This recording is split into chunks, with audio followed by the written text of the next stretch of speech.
हर एक चैप्टर का एक मोस्ट इंपॉर्टेंट पार्ट होगा। इस चैप्टर का ये क्या होता है, ये प्रोडक्शन पॉसिबिलिटी फ्रंटियर। बड़े सारे नाम है इसके, अभी हम सुनेंगे। Production possibility curve, transformation curve, एक एक करके आराम से पहले अंडरस्टैंड करते हैं। What is a production possibility frontier, PPF? Due to scarcity of resources we cannot satisfy all our wants. Even if an economy uses all its resources in the best possible manner, its capabilities are restricted due to scarcity of resources. आप अपने resources best possible way में use भी कर लें तो क्या अपनी सारी want satisfy कर पाएंगे? No, sir. Not possible. As we cannot have everything that we want, we are forced to make economic decisions. Problem of choice. These decisions take the form of choices among the alternative goods and services that will best satisfy our wants. Thus, the society must decide what to produce out of almost infinite range of possibilities. As the choice is to be made between infinite possibilities, the economist assumed a very basic economy with only two goods. कह रहे हम आपकी help करते हैं decision लेने में, but हमारी कुछ assumptions हैं, जिसमें से सबसे पहली assumption है that there are only two goods. उन two goods में आपने choice लेनी है कि what to produce, how to produce, for whom to produce, whatever. Only two goods. Economists have traditionally represented this range of choices by what they call a production possibility schedule. Production possibility schedule table को बोलेंगे, जो उसकी graphical presentation होगी उसको बोलेंगे production possibility frontier. When the schedule is graphically represented, it is called a production possibility frontier or a production possibility curve. तो अगर definition आएगी तो आप ये लिखेंगे। Question आया, what is a production possibility frontier? It refers to the graphical, ये keyword है, graphical representation of the possible combinations of two goods that can be produced with the given resources and technology. With the given resources and technology. इसमें एक additional point अच्छा इसकी value addition होगी, when the resources are fully utilized.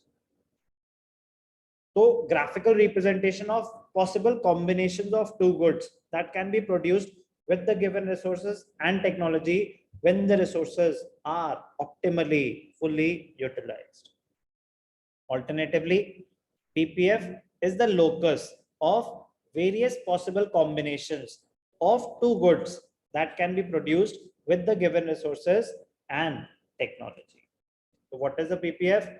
It refers to the graphical representation of possible combinations of two goods that can be produced with the given resources and the technology.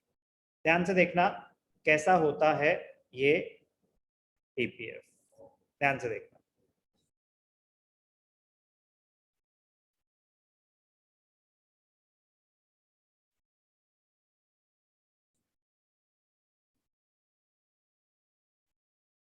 X axis, Y axis, origin. X axis पे मैं क्या show कर रहा हूँ? Good X। Y axis पे क्या show कर रहा हूँ? Good Y। कुछ भी हो सकता है। Good Y let us assume हमने ले लिया गन्स, गुड X ले लिया बटर। आपको बस जनरल आइडिया दे रहा हूँ कि इसकी शेप कैसी होती है, ध्यान से देखना।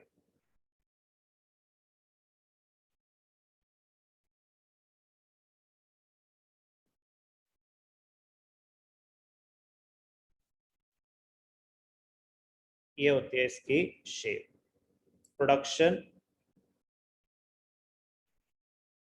Possibility frontier, production possibility frontier, PPF। क्या शो कर रहा है ये, ध्यान से देखना क्या शो कर रहा है ये। पॉइंट्स में अभी शेड्यूल के हिसाब से बाद में चेंज कर दूंगा, अभी बस मैं आपको आइडिया दे रहा हूँ कि शेप कैसी होती है और वो इंडिकेट क्या कर रही है। ध्यान से देखना क्या इंडिकेट कर रही है। तो अगर ये पॉइंट है, इस पॉइंट पे क्या शो कर रहा हूं मैं, इस सारे मैं क्या बना रहा हूँ, सिर्फ गन्स या बटर भी बना रहा हूँ। अगर मैं इस पॉइंट पे हूँ, पॉइंट ए पे हूँ, तो क्या हो रहा है, सिर्फ गन्स बन रही हैं या बटर भी बन रहा है? सर उस पॉइंट पे सिर्फ गन्स बन रही हैं। Only guns? Yes sir. Anyone else? सब यही कहते हैं कि पॉइंट ए पे सिर्फ और सिर्फ गन्स बन रही हैं। Yes, sir. Yes, sir. Correct, सारे के सारे रिसोर्सेज गन्स पे यूज हो रहे हैं। फिर अगर मैं पॉइंट ए से पॉइंट बी पे जाता हूं तो क्या होता है, I am increasing the production of butter, yes sir. but to increase the production of butter I have to reduce the production of guns. yes, sir. फिर मैं पॉइंट बी से पॉइंट सी पे गया, to produce more of butter, तो guns की production और कम करनी पड़ेगी मुझे, यस और no? Yes sir. Yes, sir. फिर मैं पॉइंट सी से पॉइंट डी पे गया तो मुझे प्रोडक्शन और कम करनी पड़ेगी, Yes, sir. Yes sir. तो अभी हमने पॉइंट क्या सीखा, to produce more of one good we have to reduce the other good. ऐसा क्यों?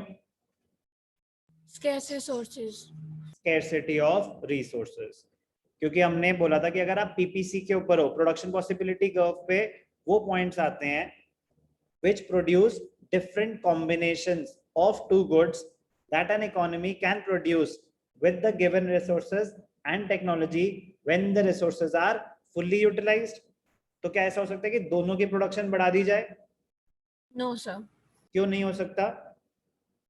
Limited resources. बहुत कम है हमारे पास. क्योंकि आप अपने रिसोर्सेज पहले ही फुल्ली यूटिलाइज कर चुके हो, एग्जॉस्ट कर चुके हो रिसोर्सेज, आपके पास और रिसोर्सेज नहीं बचे, तो आप दोनों की प्रोडक्शन नहीं बढ़ा सकते। एक की प्रोडक्शन बढ़ानी है तो दूसरे की कम करनी पड़ेगी। तो शेप ऑफ पीपीएफ ऐसी क्यों है, समझ आया? इसको बोलते हैं कॉन्वेक्स, कॉन्वेक्स शेप। क्यों convex shape and downward sloping? अभी छोटी सी बात अगर करें तो डाउनवर्ड स्लोपिंग क्यों है? To produce more of one good we have to reduce the other good. तो डाउनवर्ड स्लोपिंग रहेगा कब? Yes, sir. कन्वेक्सिटी अभी आएगा वो पॉइंट, एक टर्म सीखेंगे हम, मार्जिनल रेट ऑफ ट्रांसफॉर्मेशन, उसके बाद में आऊंगा कन्वेक्सिटी पे। अभी मैंने आपको बस जनरल शेप बताई है, पीपीएफ कैसा होता है, डाउनवर्ड स्लोपिंग होता है और कॉन्वेक्स होता है। इसमें किसी को कोई डाउट? अब ध्यान से देखना, बिफोर वी स्टडी फर्दर हम पहले अजम्पशंस पढ़ते हैं कि अजम्पशंस क्या हैं प्रोडक्शन पॉसिबिलिटी फ्रंटियर की। अजम्पशंस इकोनॉमिक्स में कोई भी हम लॉ स्टडी करेंगे तो वो उन अजम्पशंस में ही ट्रू होल्ड करेगा। अगर आपने अजम्पशंस अप्लाई नहीं करी तो वो लॉ नहीं चलेगा। तो क्या है assumptions? Production possibility frontier. The concept is based on the following assumptions. Number one, the amount of resources in an economy is fixed, but these resources can be transferred from one use to the other. मतलब इस line के बाहर नहीं जा सकते, इस line पे आपके सारे रिसोर्सेज फुली यूटिलाइज हैं, आपके रिसोर्सेज बढ़ नहीं सकते। अगर आपके पास 10 एकर्स ऑफ लैंड है तो 10 एकर्स ऑफ लैंड ही है। अगर आपके पास 1000 एम्प्लॉइज है तो 1000 एम्प्लॉइज ही हैं, तो उनसे या तो गन्स बनवा लो या बटर बनवा लो। कह रहा 2000 एम्प्लॉइज रख लो, गन्स भी बनाओ बटर भी बनाओ, पॉसिबल है? No, sir. कह रहे अजम्पशन है कि रिसोर्सेज आर फिक्स्ड। तो if the resources are fixed तो आप रिसोर्सेज ग्रो नहीं कर सकते, बट आपस में इंटरचेंज कर सकते हो कि वही रिसोर्सेज जो गन्स बना रहे थे उनसे आप बटर बनवा सकते हो। तो resources can be transferred from one use to another use. अगर आप अकाउंट्स पढ़ा रहे हो तो ज्यादा शौक है तो मैथ्स भी पढ़ा सकते हो, मना नहीं कर रहे हम, बट दिन में अगर आप प्रोडक्टिवली 8 घंटे पढ़ा सकते हो तो 8 घंटे ही पढ़ा सकते हो, 8 से ज्यादा नहीं पढ़ा सकते। आप उसको एक्सपैंड नहीं कर सकते। जो आपके पास अवेलेबल रिसोर्सेज हैं वो फिक्स्ड है। आपके पास अगर आपकी इनकम 1 लाख है तो 1 लाख ही है, 1000 है तो 1000 ही है। रिसोर्सेज अजम्पशन है कि फिक्स्ड है, उनको ग्रो नहीं कर सकते हम, बट इंटरचेंज उनके users they can B use for alternative purpose. ये बात क्लियर है? Yes, sir. Yes, sir. With the help of given resources only two goods can be produced। तो हम जो पीपीएफ का कॉन्सेप्ट स्टडी कर रहे हैं सिर्फ 2 गुड्स पे स्टडी कर रहे हैं। ये बात भी क्लियर है? Yes, sir. The resources are fully and efficiently utilized। कह रहे ठीक है रिसोर्सेज लिमिटेड है, बट जो रिसोर्सेज हैं आप उनको फुल्ली यूटिलाइज कर रहे हो, कोई आइडल नहीं छोड़ रहे। ये बात क्लियर है? Yes, sir. Yes, तो अभी sir. लॉजिक समझ आएगी मैंने डेफिनेशन में ये क्यों लिखवा दिया, क्योंकि पीपीएफ का कॉन्सेप्ट वहां अप्लाई होता है कि when the resources are fully utilised, fully and efficiently. कोई doubt? No, sir. No, sir. ये बहुत इंपॉर्टेंट असम्पशन है। फोर्थ, ध्यान से देखना, मैंने बोला रिसोर्सेज आर फिक्स्ड, ग्रो नहीं कर सकते, but they can be transferred from one use to the other. ये बात क्लियर है? Yes, sir. Yes, sir. But क्या जरूरी है कि जितनी एफिशिएंटली मैं गन्स बना पा रहा था उतनी एफिशिएंटली मैं बटर बना पाऊंगा? No, sir.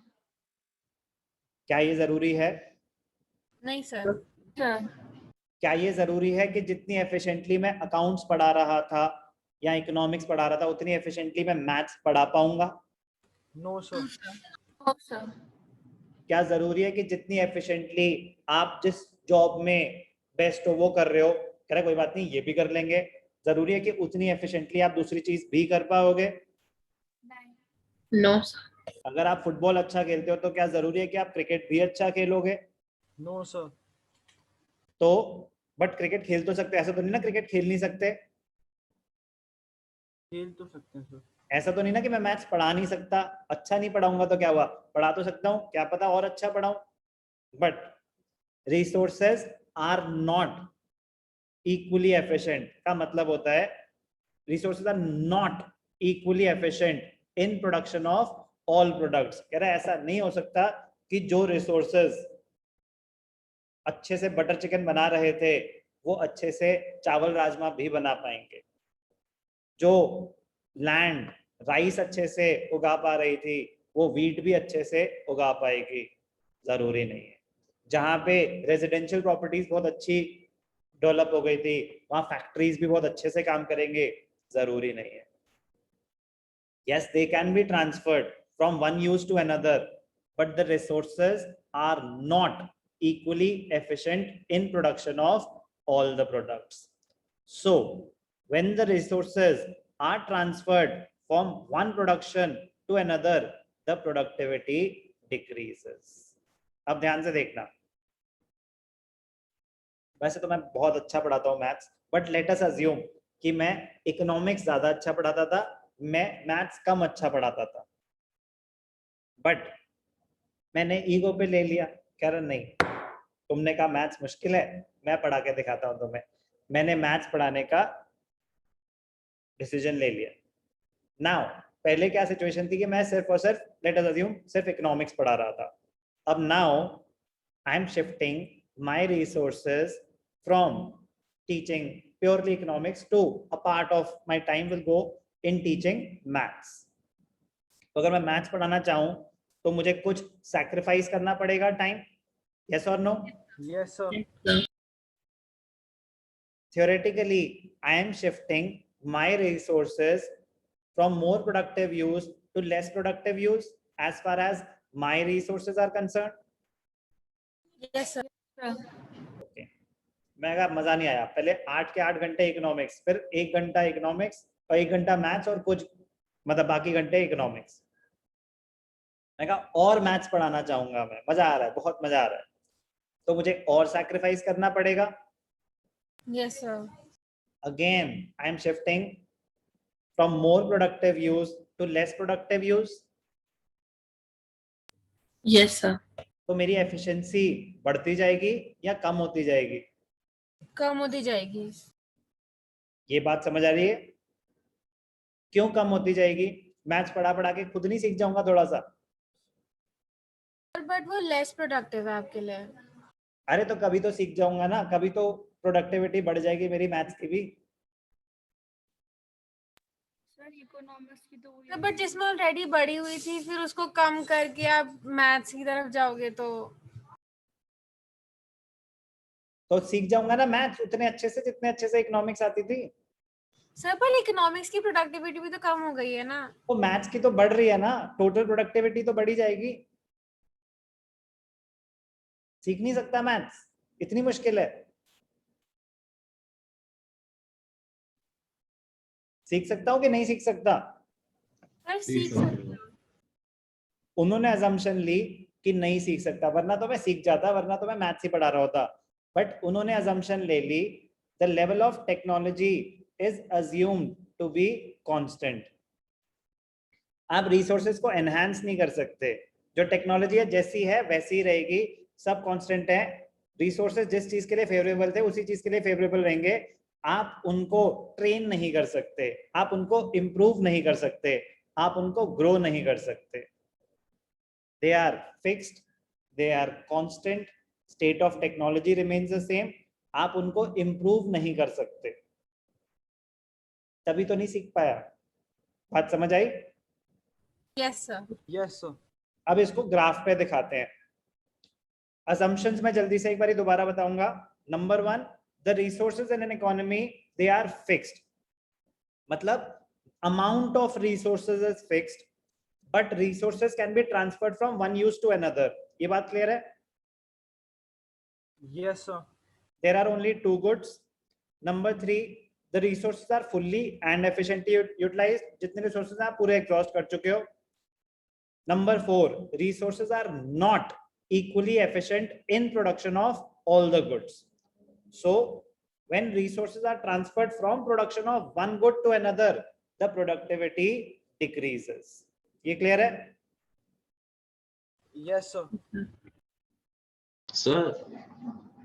सर अगर हम जैसे एक गुड को थोड़ा सैक्रिफाइस कर रहे हैं, प्रोडक्टिविटी दूसरे में डाल रहे हैं, तो सर मतलब सर जिसको सैक्रिफाइस कर रहे हैं उसकी डिक्रीज होगी ना, बट दूसरे वाले की तो इंक्रीज हो ही रही है। नहीं, उसकी प्रोडक्शन देखो, प्रोडक्टिविटी का मतलब होता है एफिशिएंसी। आप प्रोडक्शन और प्रोडक्टिविटी को मिक्स कर रहे हो। एक होता है प्रोडक्शन, प्रोडक्शन होता है नंबर ऑफ यूनिट्स प्रोड्यूस्ड। एक चीज होती है प्रोडक्टिविटी, प्रोडक्टिविटी होती है एफिशिएंसी, दो अलग चीज है। तो अगर मैं मैथ्स पढ़ा रहा हूं तो एक दो बच्चे आ रहे हैं, लेकिन इकोनॉमिक्स तो मैं 10 बच्चों को पढ़ा रहा था, तो 1 घंटा मैथ्स में एक बच्चे को पढ़ाता हूँ, 1 घंटा इकोनॉमिक्स में 10 बच्चों को पढ़ा रहा हूँ। तो प्रोडक्शन तो बढ़ी, 1 मोर स्टूडेंट, बट एफिशिएंसी बढ़ी या कम हो गई? सर कम हो गई। जहां मैं एक टाइम पे 10-12 बच्चे पढ़ा रहा था, मैं एक टाइम पे एक ही बच्चा पढ़ा रहा हूँ, तो मेरी एफिशिएंसी गिर गई। प्रोडक्शन तो बढ़ी बट एफिशिएंसी गिर गई। यस और no? Okay sir, yes sir. Production और प्रोडक्टिविटी दो अलग चीजें होती हैं। आप 1 घंटे में लेट अस अज्यूम साइंस के 20 क्वेश्चंस कर पाते हो, 3 मार्कर्स। लेट अस अज्यूम 1 घंटे में 20 3 मार्कर्स कर दिए, बट मैथ्स के 1 घंटे में आप 5 ही कर पाते हो। तो 5 कर पाए तो आउटपुट तो निकला 5, बट एफिशिएंसी ज्यादा किसमें थी, साइंस में या मैथ्स में? साइंस। Science में sir. तो प्रोडक्टिविटी और प्रोडक्शन में फर्क समझ आया? Yes sir. ओके, तो अजम्पशन में लास्ट क्या था? The level of technology it remains constant. तो रिसोर्सेज भी फिक्स्ड है, ग्रो नहीं कर सकते, टेक्नोलॉजी भी कांस्टेंट है। तो रिसोर्सेज जिस चीज के लिए फेवरेबल थे उसी चीज के लिए फेवरेबल है, उनको मोल्ड नहीं किया जा सकता, उनको ट्रेन नहीं किया जा सकता। अब ध्यान से देखना, most interesting part, most interesting part. मान्यता हो बेटा, बस 3-4 मिनट। Yes, sir. ठीक है, 3-4 मिनट्स में क्लास ही खत्म हो जाएगी, बट मोस्ट इंपॉर्टेंट पार्ट। अब जितनी बातें मैंने बोली ना, अब वो सब अप्लाई करूंगा मैं। ध्यान से देखना, मजा आएगा।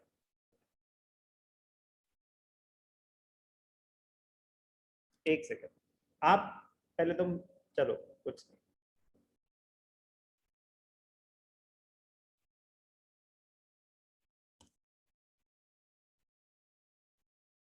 जब मजे ले ही रहे तो पूरे लेना। ठीक है, ध्यान से देखना।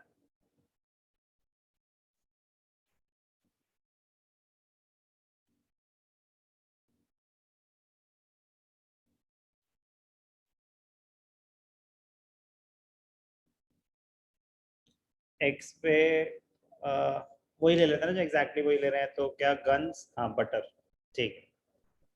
तो आप रिलेट ढंग से कर पाओगे ना फिर नोट से।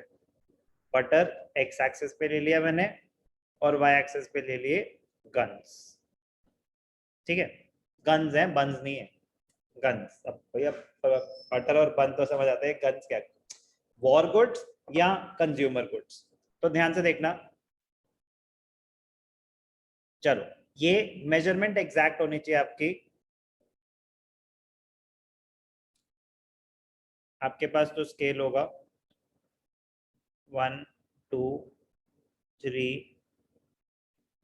4 5 6, ठीक है। तो ये एक पॉइंट ले लिया, ध्यान से देखना।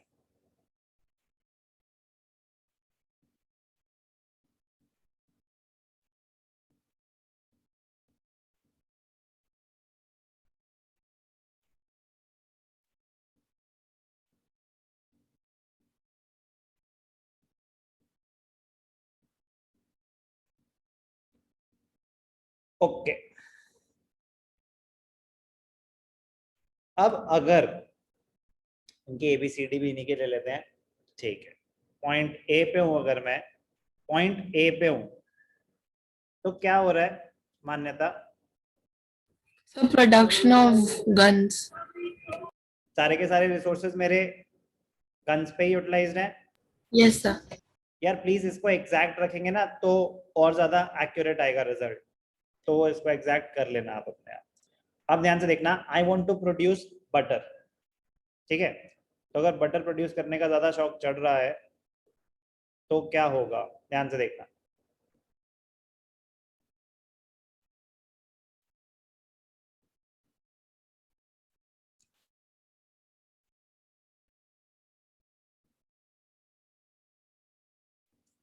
मोस्ट इंपॉर्टेंट पार्ट अब स्टार्ट होगा।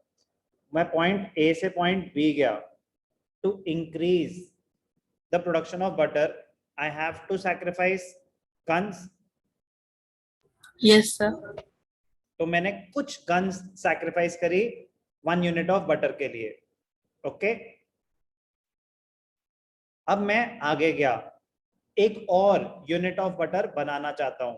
अब ध्यान से देखना, मजा आएगा। ध्यान से देखना, अब जो क्वेश्चन मेरा मोस्ट इंपॉर्टेंट था वो अब आ रहा है। जब मैं पॉइंट बी से पॉइंट सी पे गया तो एक और बटर बनाने के लिए मुझे गन्स सैक्रिफाइस करनी पड़ी। Yes sir. तो जो सैक्रिफाइस थी वो कम हो गई या बढ़ गई? सैक्रिफाइस बढ़ गई सर। बढ़ गई सैक्रिफाइस। बटर तो एक ही यूनिट और बनाया, बट गन्स पहले से ज्यादा सैक्रिफाइस करनी पड़ी या कम? ज्यादा। ज्यादा। डेल्टा वाई है change in Y, guns sacrificed.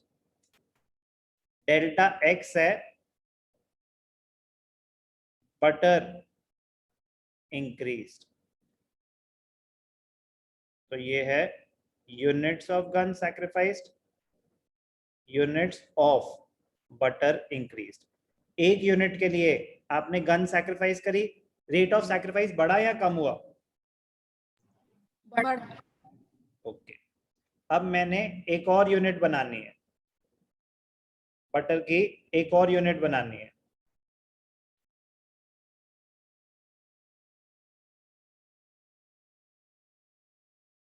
एक और यूनिट बनाने के लिए फिर और गन सैक्रिफाइस करनी पड़ी। Yes yes sir. सर। तो पहले से ज्यादा गन सैक्रिफाइस करनी पड़ी या पहले से कम? सर ज्यादा ज्यादा। गन। पहले से और ज्यादा। फिर एक और यूनिट ऑफ बटर बनाना चाहते थे, अगर वो एग्जैक्ट होता तो आपको और बेटर दिखता, बट इसमें भी दिख ही रहा है।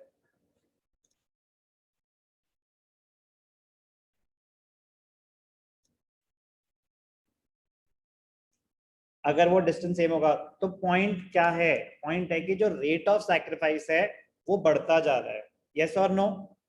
Yes sir. Yes sir. ऐसा क्यों? Because the resources were not equally efficient for production of both the goods. और आप क्या कर रहे थे, आप अपने रिसोर्सेज शिफ्ट करे जा रहे थे उस चीज पे जिस चीज के लिए आप लेस एफिशिएंट थे। तो जब हम ग्राफ बना रहे हैं तो हम वाई एक्सिस पे वो चीज दिखाते हैं जिसमें हम मोर एफिशिएंट थे, और एक्स एक्सिस पे हम वो चीज दिखाते हैं जिसमें हम लेस एफिशिएंट थे। क्योंकि ये जो कॉनकेव, ये शेप क्या है, कॉनकेव शेप है। क्या शेप है ये? कॉनकेव, इसको बोलते हैं कॉनकेव शेप। इसका रीजन क्या होता है? Increasing MRT, marginal rate of transformation, basically increasing sacrifice. आपका जो सैक्रिफाइस है वो बढ़ता जा रहा है, बढ़ता जा रहा है, बढ़ता जा रहा है, इसीलिए इसकी शेप ऐसी होती है। कैसी होती है? Concave to the origin. यहीं से आगे हम कल कंटिन्यू करेंगे। मैं आपको एक्सप्लेन करूंगा marginal opportunity cost, marginal rate of transformation, ये सारी बातें मैं दोबारा करूंगा। लेकिन जब आप एक बार अपने आप पढ़ के बना के फिर डिस्कशन में आओगे तो हमारा टॉपिक वहीं क्लोज हो जाएगा। तो मैंने अभी आपको अजम्पशंस ऑफ पीपीएफ बताया, मीनिंग ऑफ पीपीएफ बताया, ग्राफ बस एक बार ही बना के दिखाया। आप बनाना, मैं आपको इस ग्राफ से ये प्रूव करूंगा कि कैसे MRT, marginal rate of transformation, और मार्जिनल अपॉर्चुनिटी कॉस्ट बढ़ती जा रही है, बढ़ती जा रही है, बढ़ती जा रही है, बिकॉज ऑफ विच जो शेप है पीपीसी की कॉनकेव टू द ओरिजिन होती है।